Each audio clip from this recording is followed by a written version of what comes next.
अस्सलामुअलैकुम, welcome back to my YouTube channel. मैं हूं नईम और आप देख रहे हैं मेरा यूट्यूब चैनल। तो आज जो हम टॉपिक लेके आए हैं आपके लिए वो है चार्ज। आज जो हम पूरा डिस्कस करने जा रहे हैं वो है, सबसे पहले हम चार्ज को देखेंगे, चार्ज क्या होता है उसके बारे में पढ़ेंगे। उसके बाद इलेक्ट्रिक करंट के बारे में पढ़ेंगे, इलेक्ट्रिक करंट कैसे डेवलप होती है जब चार्ज फ्लो करता है, किस तरह से जो है वो इलेक्ट्रिक करंट प्रोड्यूस होती है। देन पोटेंशियल डिफरेंस, जिसको हम वोल्टेज भी कहते हैं, उसके पोटेंशियल डिफरेंस और वोल्टेज के बारे में पढ़ेंगे। उसके बाद रेजिस्टेंस क्या होते हैं, किस तरह से जो है चार्ज को जो है रिस्ट्रिक्शन प्रोड्यूस होती है विद इन द कंडक्टर के अंदर। उसके बाद कंडक्टेंस क्या होता है, रेजिस्टेंस का रेसिप्रोकल। रेजिस्टिविटी क्या होती है, तो उसके बाद कंडक्टिविटी, और उसके बाद कॉम्बिनेशन ऑफ रेजिस्टेंस की सीरीज में जब हम रजिस्टर को लगाएंगे तो क्या होगा, जब हम पैरेलल में लगाएंगे तो क्या होगा। तो बात करेंगे हम चार्ज की। तो चार्ज से पहले हम क्या, अब चार्ज क्या होते हैं, चार्ज हमारे पास दो किस्म के होते हैं, एक पॉजिटिव चार्ज होता है, एक नेगेटिव चार्ज होता है। चार्ज को समझने से पहले हमें एटम के बारे में समझना होगा, क्योंकि जितनी भी हमारे यूनिवर्स के अंदर जितने भी मैटर है वो किसका बना हुआ है, एटम का बना हुआ। अब एटम के अंदर क्या है, एटम जो है क्या है, उसके अंदर न्यूक्लियस है। न्यूक्लियस के अंदर क्या है, प्रोटॉन और न्यूट्रॉन, और इसके अराउंड क्या है, इसके अराउंड जो है इलेक्ट्रॉन है, इलेक्ट्रॉन इसके अराउंड है। ठीक है, तो प्रोटॉन क्या है, प्रोटॉन जो है पॉजिटिवली चार्ज है, और क्या है इसमें पॉजिटिव चार्ज है। इसका मास कितना है, मतलब जो होल एटम का मास है वो है ड्यू टू किसकी वजह से, मास ऑफ द प्रोटॉन की वजह से, that is equal to 1.6725 into 10⁻⁻27 kg। ये बहुत इंपॉर्टेंट क्वेश्चन है, आ सकता है कि मास ऑफ प्रोटॉन कितना है, तो दैट इज इतना है, और चार्ज क्या है इतना, इसके पास पॉजिटिव चार्ज है। उसके बाद अगर हम देखेंगे न्यूट्रॉन्स का मास, तो मास ऑफ न्यूट्रॉन भी सेम है, that is 1.6725 into 10⁻⁻27 kg। Electrons का मास अगर हम देखेंगे 9.11 इंटू 10⁻31 kg जो है। ये भी बहुत इंपॉर्टेंट क्वेश्चन है, ये जो है नोट कर लीजिए आप कि मास ऑफ इलेक्ट्रॉन और मास ऑफ प्रोटॉन कितना है। तो इलेक्ट्रॉन का है 9.11 इंटू 10⁻31 kg। उसके बाद चार्ज की बात अगर हम देखेंगे कि चार्ज की बात करेंगे, प्रोटॉन के पास कितना चार्ज होता है, मतलब मिनिमम चार्ज कितना होता है इसके पास, तो वो है 1.6 इंटू 10⁻⁻19 कूलम, और यही इलेक्ट्रॉन के पास भी इतना ही चार्ज होता है।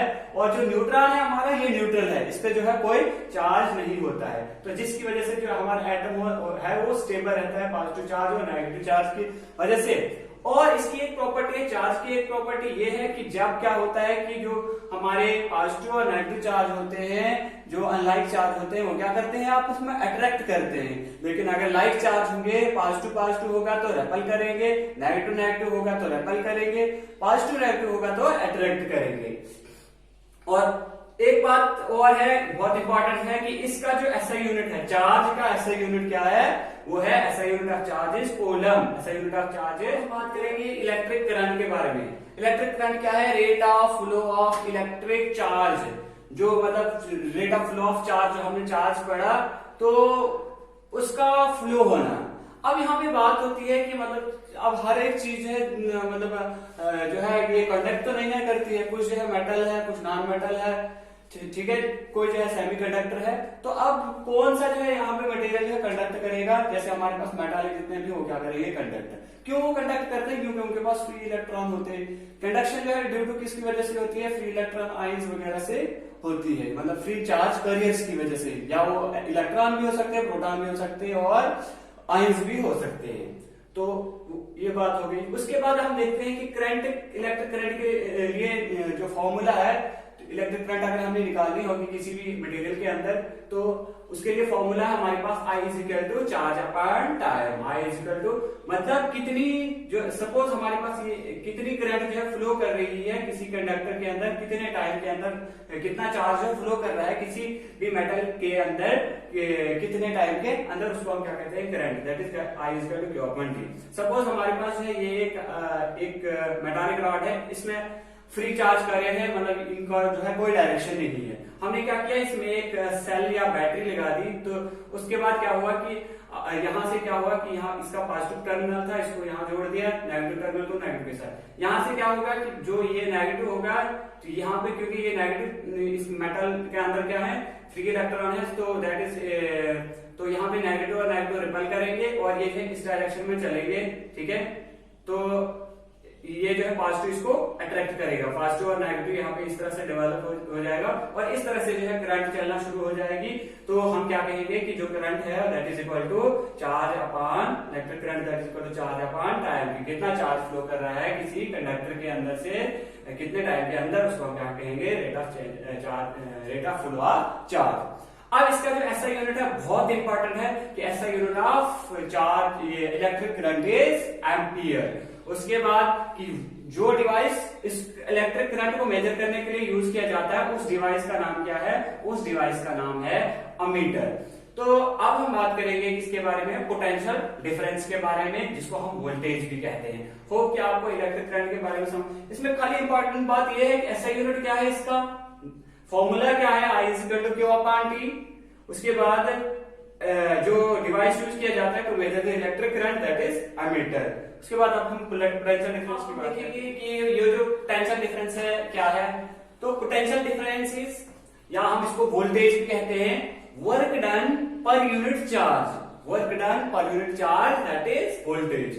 तो इसका फॉर्मूला है V is equal to W upon charge, कि कितना जो है वर्क डन हो गया, चार्ज को मूव करने के लिए कितना वर्क डन हुआ।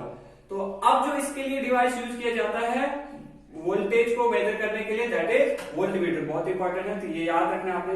हमने पहले देखा कि करंट को मेजर करने के लिए क्या यूज किया जाता था, अमीटर यूज किया जाता था, और उसको जो है हम किस तरह से रिप्रेजेंट करते हैं, उसकी रिप्रेजेंटेशन है ये इस तरह से, ये आ गया पॉजिटिव टर्मिनल इसका, ये आ गया नेगेटिव टर्मिनल, इसको हम इस तरह से रिप्रेजेंट करते हैं। और वोल्टमीटर को हम किस तरह से, V और यहाँ से पॉजिटिव टर्मिनल और यहाँ से negative terminal. Device used to measure the voltage that is voltmeter. और एक और इम्पॉर्टेंट बात यह है कि इसको जब भी हम कनेक्ट करते हैं सर्किट के अंदर, जब भी हम कनेक्ट करते हैं इसको हम हमेशा पैरेलल में जो है कनेक्ट करते हैं। लेकिन अगर हम एमीटर की बात करें, एमीटर को हम क्या करते हैं, सीरीज में, हाँ, उसको हम सीरीज में जो है कनेक्ट करते हैं एमीटर को। उसके बाद अब ये जो पोटेंशियल डिफरेंस है किस तरह से डेवलप होता है, ये जो बैटरी है ये पोटेंशियल डिफरेंस जो है मतलब अप्लाई करती है। किस तरह से, ये क्या करती है, यहाँ पे रेडॉक्स रिएक्शन होती है। केमिकल्स, दो केमिकल्स होते हैं, एक ये जो पॉजिटिव टर्मिनल वाला होता है और ये जो नेगेटिव, दो केमिकल्स होते हैं, इनके बीच में रेडॉक्स रिएक्शन होती है। तो ये क्या करता है, जो पॉजिटिव है ये जो है सारे अपने इलेक्ट्रॉन जो है इस इधर चले जाते हैं। तो ये जो इलेक्ट्रॉन है फिर यहाँ से यहाँ चले जाते हैं। तो इधर क्या होता है, यहाँ पे जो है क्योंकि लाइक चार्ज क्या करते हैं, रेपल करते हैं, और ये इलेक्ट्रॉन है फ्लो करना शुरू कर देते हैं इस तरह से। और जो है फिर पॉजिटिव यहाँ पे टर्मिनल होता है और पॉजिटिव और नेगेटिव अट्रैक्ट करते हैं। इस तरह से जो है करंट जो है कंटिन्यूअसली फ्लो करना शुरू कर देता है। जो कन्वेंशनल करंट है ना, उसको हम क्या कहते हैं कि वो जो है फ्लो करते हैं कि फ्रॉम पॉजिटिव टर्मिनल से, उसकी डायरेक्शन है पॉजिटिव टर्मिनल से नेगेटिव टर्मिनल होती है। लेकिन हम यहाँ पे कह रहे हैं कि नेगेटिव टर्मिनल से पॉजिटिव, ये इसलिए कह रहे हैं क्योंकि वो तो कन्वेंशनल करंट है, उसको हम सपोज करते हैं क्योंकि सब चार्ज जो है चार्ज जो है किसके इलेक्ट्रिक करंट जो पहले आ गया और चार्ज है का कंसेप्ट बाद में आ गया। तो पहले माना जाता था क्योंकि पॉजिटिव को हाई पोटेंशियल माना जाता, ये हाई पोटेंशियल माना जाता था, नेगेटिव को तो कहते थे कि मतलब हर एक चीज जो है हाई पोटेंशियल से लो पोटेंशियल की तरफ मूव करती है। जैसे हाई टेम्परेचर से, जब जैसे टेम्परेचर की बात अगर हम करते हैं कि टेम्परेचर जो है हाई से लो कंडीशन, या किसी और की बात भी करते हैं तो हमेशा जो है हाई से लो जाता है, इसलिए वो वाला कंसेप्ट लेके हम इसको। तो अब हम देखेंगे रेजिस्टेंस क्या होता है। हमने देखा कि जो वोल्टेज है, जैसे जैसे हम वोल्टेज को इंक्रीज करने लगे हमारी करंट जो है इंक्रीज होने लगी, जैसे हम वोल्टेज को डिक्रीज करने लगे तो हमारी करंट जो है वो डिक्रीज होने लगी। मतलब इसका रिलेशन इस तरह से जैसे कि अगर हम डायरेक्टली प्रोपोर्शनल है, डायरेक्टली प्रोपोर्शनल का मतलब समझ गए आप, जैसे करंट को इंक्रीज करेंगे वोल्टेज इंक्रीज हो जाएगा, वोल्टेज को इंक्रीज करेंगे करंट इंक्रीज हो जाएगी, डिक्रीज करेंगे तो डिक्रीज हो जाएगा। लेकिन इस प्रोपोर्शनलिटी को ये जो है फ्रॉम ओम्स लॉ।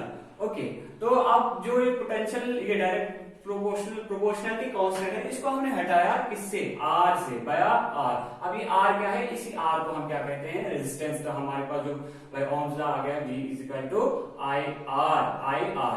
अब जो इंपॉर्टेंट ये है कि ऐसा यूनिट इसका क्या है, ऐसा यूनिट ऑफ रेजिस्टेंस हमेशा याद रखना ओम। ऐसा यूनिट इज ओम। ओके, तो अब ये रेजिस्टेंस है किस तरह वो एक्सप्लेन करने की कोशिश करूंगा मैं कि रेजिस्टेंस कहां पे जो है किस तरह से आ जाएगा। तो रेजिस्टेंस क्या है कि जैसे हमने यहाँ पे पोटेंशियल वोल्टेज लगा लिया तो क्या हुआ कि ये जो नेगेटिव चार्ज इधर आ गया। अब इसके जो मेटालिक रॉड है ना हमारी, इसके अंदर जो है बहुत सारी एटम है, वो एटम क्या करेंगे, उनके आपस में कोलिजन हो जाएगी ना, तो थोड़ा बहुत वो जो है क्या हो जाएगा, रिस्ट्रिक्शन इसमें आ जाएगी। तो उसी को हम क्या कहेंगे, उसी को हम रेजिस्टेंस कहेंगे कि मतलब रेजिस्टेंस। तो वो डिपेंड करता है मटेरियल पे कि किसी कोई मटेरियल जो अगर उसकी लेंथ या उसका एरिया ऑफ क्रॉस सेक्शन उसके बाद छोटा है बड़ा है, तो वो उस पर डिपेंड करता है कि या मटेरियल किस टाइप का हमने यूज किया हुआ है।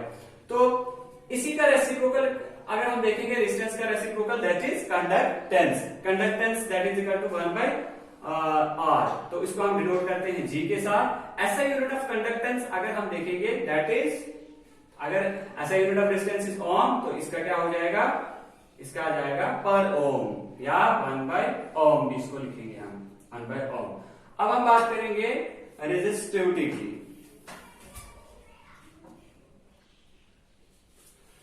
अब हम देखेंगे रेजिस्टिविटी किसको कहते हैं। रेजिस्टिविटी हो गई कि मटेरियल हमने किस तरह का यूज किया हुआ है, कि मटेरियल पे जो है डिपेंड करता है, तो उसको हम रेजिस्टिविटी कहेंगे।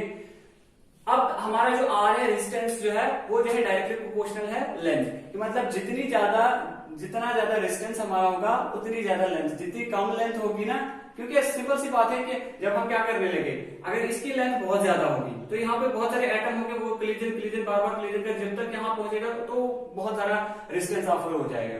तो इससे बदौलत अगर हमारा छोटा सा ये होगा तो वहां पे जो है ज्यादा ये कोलिजन नहीं होगी, एक दो एटम के अंदर कोलिजन होगी, फिर उसके बाद जो है एक दो इलेक्ट्रॉन के अंदर कोलिजन हो जाएगी, फिर वो जो पहुंच जाएगा यहाँ पे। इसका मतलब जो लेंथ है कि मतलब जितना ज्यादा रेजिस्टेंस होगा उतनी ज्यादा लेंथ हो जाएगी, और जितना कम रेजिस्टेंस होगा तो कम लेंथ हो जाएगी।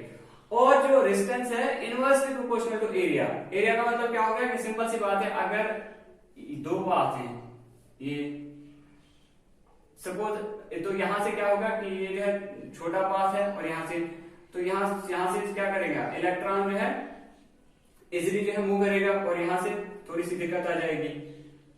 तो इसका मतलब क्या होगा कि रेजिस्टेंस हमारा क्या है, वो है inversely proportional to area of cross section, कि जितना ज्यादा रेजिस्टेंस होगा, रेजिस्टेंस अगर ज्यादा है तो इसका मतलब एरिया ऑफ क्रॉस सेक्शन क्या है, कम है, एरिया ऑफ क्रॉस सेक्शन कम है। अगर हमारा जो रेजिस्टेंस कम है तो एरिया ऑफ क्रॉस सेक्शन क्या होगा, ज्यादा हो जाएगा। तो इनवर्स रिलेशन, तो दोनों को हमने क्लब किया, R is direct proportional to length upon area. तो जो ये डायरेक्शन प्रोपोर्शनलिटी है, डायरेक्शन प्रोपोर्शनलिटी है, इसको हमने हटाया और यहाँ पे जो है हमने रो लगा दिया डायरेक्शन प्रोपोर्शनलिटी। तो ये जो रो है इसी को हम क्या कहते हैं, रेजिस्टिविटी। तो वो जो है डिपेंड करता है मटेरियल हमने कौन सा यूज किया है, किस तरह का मटेरियल यूज किया है। तो यूनिट्स की बात करेंगे हम, तो लेंथ का आ जाएगा मीटर, तो ohm metre square upon metre, metre cut जाएगा, दैट इज ओम मीटर, इसका ऐसा यूनिट है। तो इसी तरह से रेजिस्टिविटी का रेसिप्रोकल आ जाएगा कंडक्टिविटी। तो कंडक्टिविटी तो ये आ जाएगा, फिर ऐसा यूनिट अगर हम देखेंगे उसका, तो दैट इज पर ओम पर मीटर। तो आज के लिए हम इतने रखते हैं, तो बने रहिए मेरे साथ और चैनल को सब्सक्राइब करें, लाइक करें और ज्यादा से ज्यादा शेयर करें। तो कल हम डिस्कस करेंगे कॉम्बिनेशन ऑफ रेजिस्टेंस, पैरेलल में कैसे यूज करेंगे और सीरीज में कैसे यूज